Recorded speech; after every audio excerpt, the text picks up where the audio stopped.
Shooting real film is hard. You've got limited exposures, no instant feedback, lab costs, and zero room for error.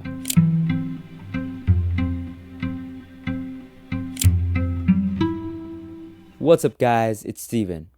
And yeah, I certainly love the look of film.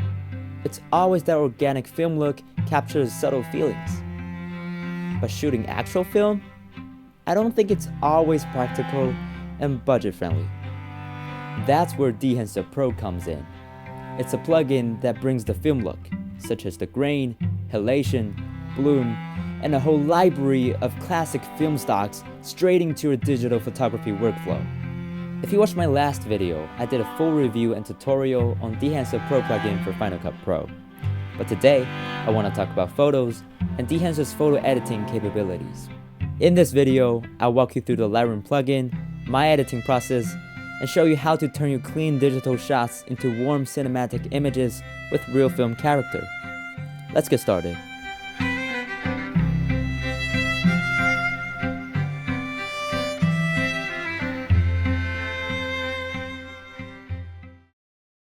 We got this image I took at Washington DC a year ago, and as you can see, this photo is a little bit overexposed.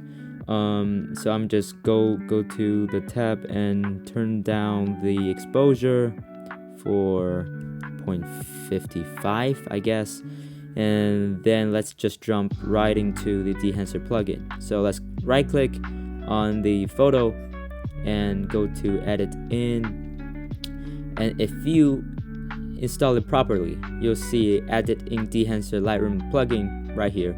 Just click on it and then click on edit, and you can see it's making a copy of your photo. And we are here. So right off the bat, you can see there's a lot of tabs. You don't need to worry too much about all of them, since this is a tool for all kinds of users.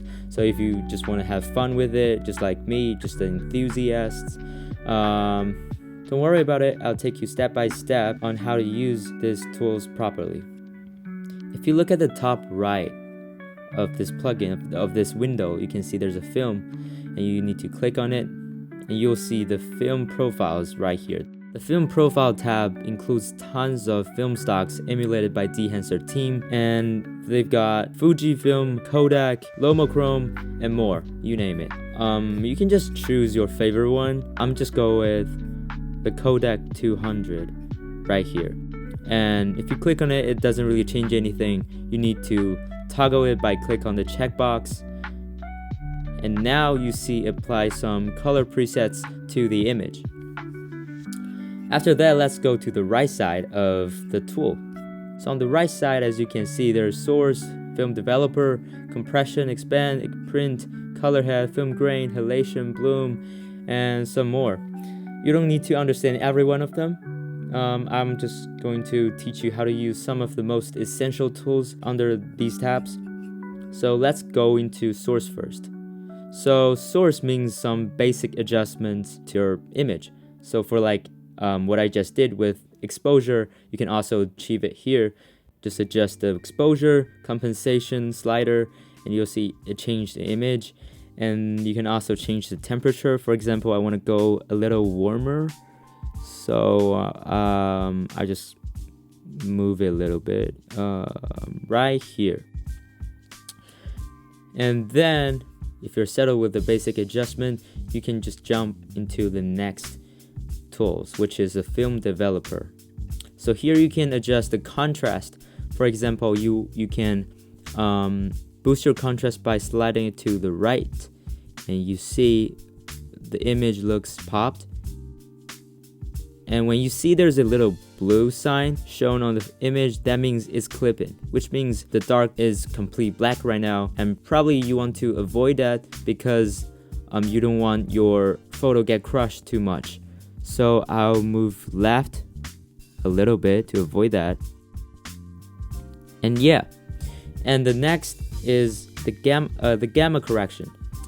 So gamma correction basically means how your overall contrast setting will behave on the different exposure of your image. So you can focus your contrast more on the brighter part in your image, or you can move it more to the black in your image. It's a very subtle thing, so what I will usually like to do is to boost the contrast a little bit more, and then also move the gamma correction slider to the right to make the overall image a little pop. But I think it's a bit too much here, so I'm gonna move it back a little bit just to make sure it's not overexposed in some part. The next tab is film compression, and this is where you can fix some of the blown out in the image. So for example, like if you look at here on this man's shoulder, as you can see, this is a bit too bright for the overall image, and if you click on the film compression tab and toggle it on, you can see the image suddenly looks more neutral. So this is because what this tab does is to compress the highlight of your image and boost your black point of your image. After that, the expand section, you don't really need to worry about this after you do all the basic adjustment of your photo, because basically what this tab does is addressing the black point and white point specifically in your photo. If you want to darken your black point in your image, you can move it to the right a little bit, and then if you want to make it more grayish, you can just move it to the left to make every black point look brighter. You can emulate the expired film by playing around with this tab, because usually the expired film looks grayish. They don't have too much black point in the image, so if you want to go with that, you can also do it that way. I would prefer more contrasty photo though. And after that, there's this print tab. So this tab do something more like the printing process when you're actually developing a film. So it actually provides you few options right here. You can choose linear, which is the default selection of the profile, and you can also choose scene on film log, which is often used in film production, that you got different shots across all different kinds of cameras and you want to keep the color consistent, so you probably need to convert all of them to scene on film log and then color grade it universally. But you don't need to do that for photos, so you just need to click on the other three. So let's go ahead and check out the Fuji 3513 print film. And here is what it's gonna look like after you apply it. It looks a bit like more plain colored profile, because everything looks not that saturated compared to just default color. However, this profile usually gives you a more contrasty feel, and it will change the color to more of a yellow and warmer tone. You can also select Kodak 2383 film, which is also a very classic one. And after you choose your favorite film, let's go with Fuji, you can adjust the profile. So let's say you want to make it warmer or cooler, toggle this slider and you can move it to the right and to the left. I'm gonna go a little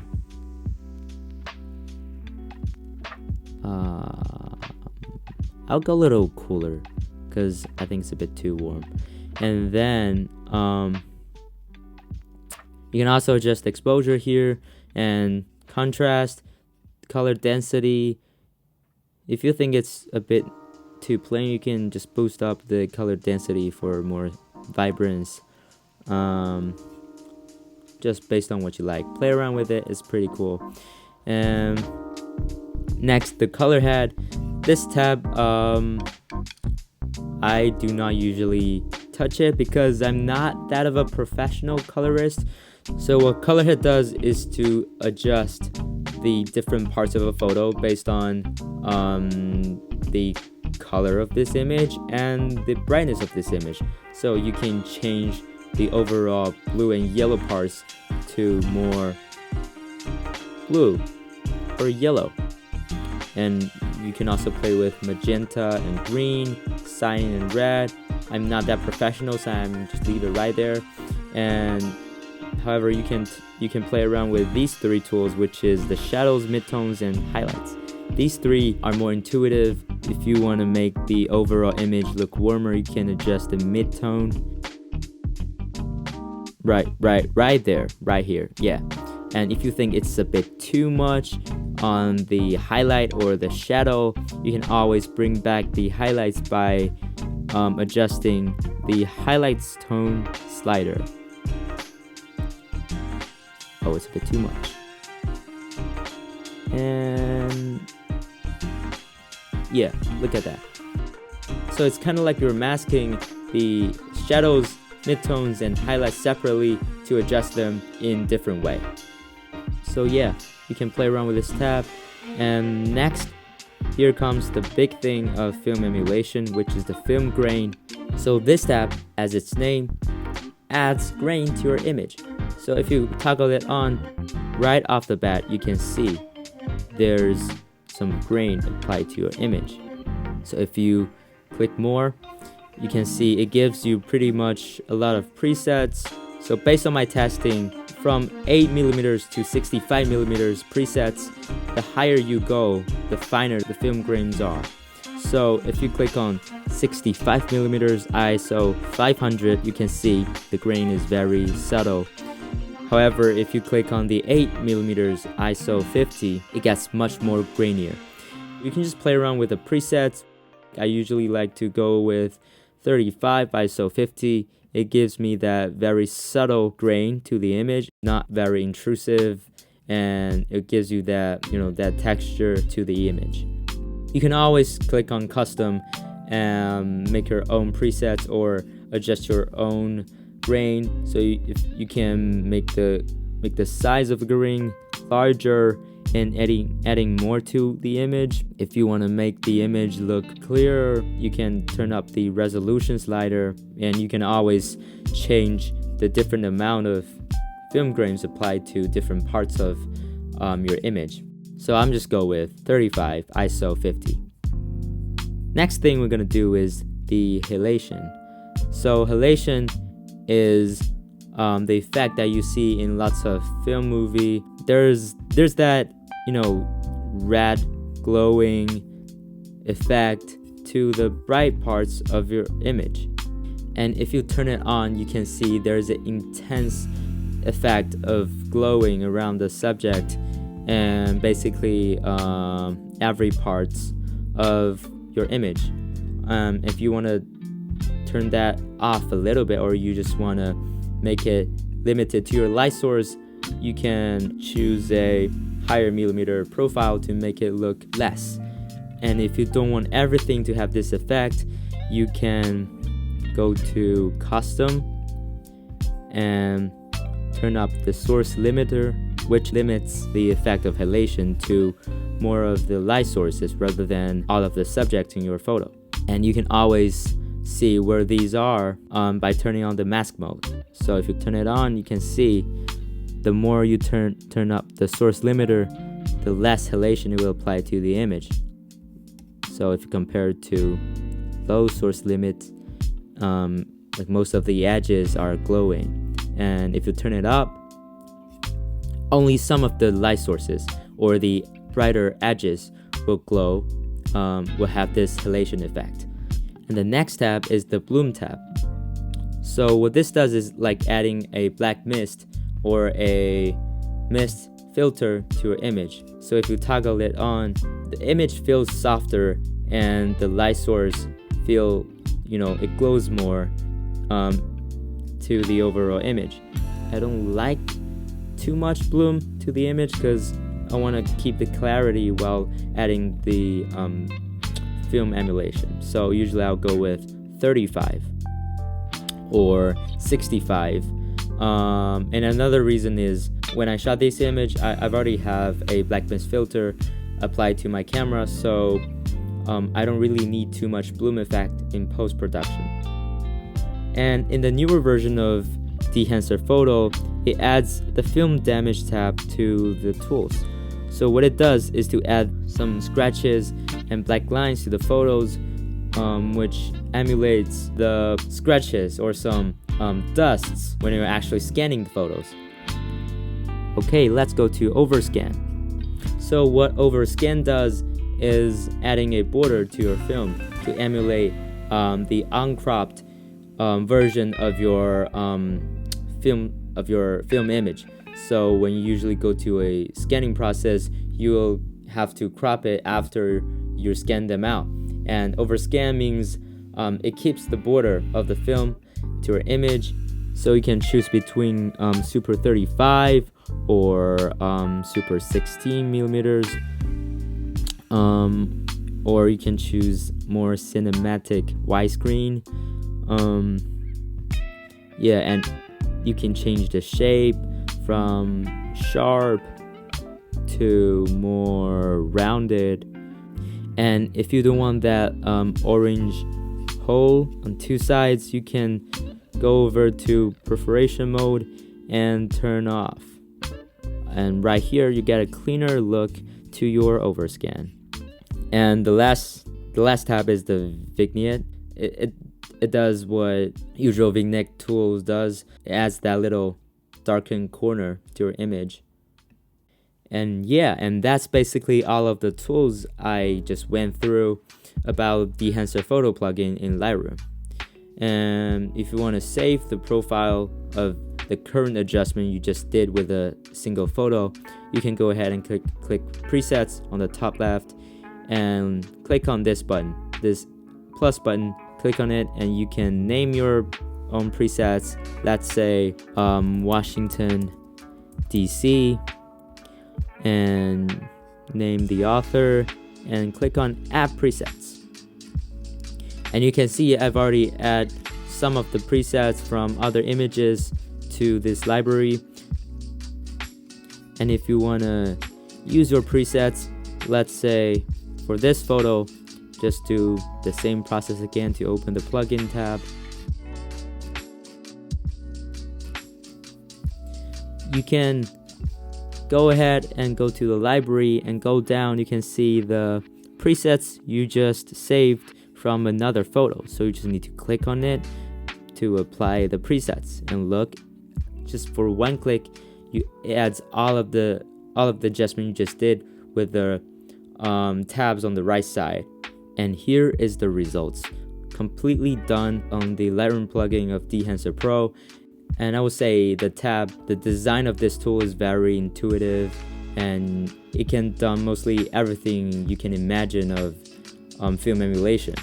So if you want to try it out, you can click on the link in the description and use the code Steven23 for a 10% off for more Dehancer products. That's all for today's video. If you found this tutorial helpful, be sure to like and subscribe to my channel. I'll see you in the next one. Bye bye.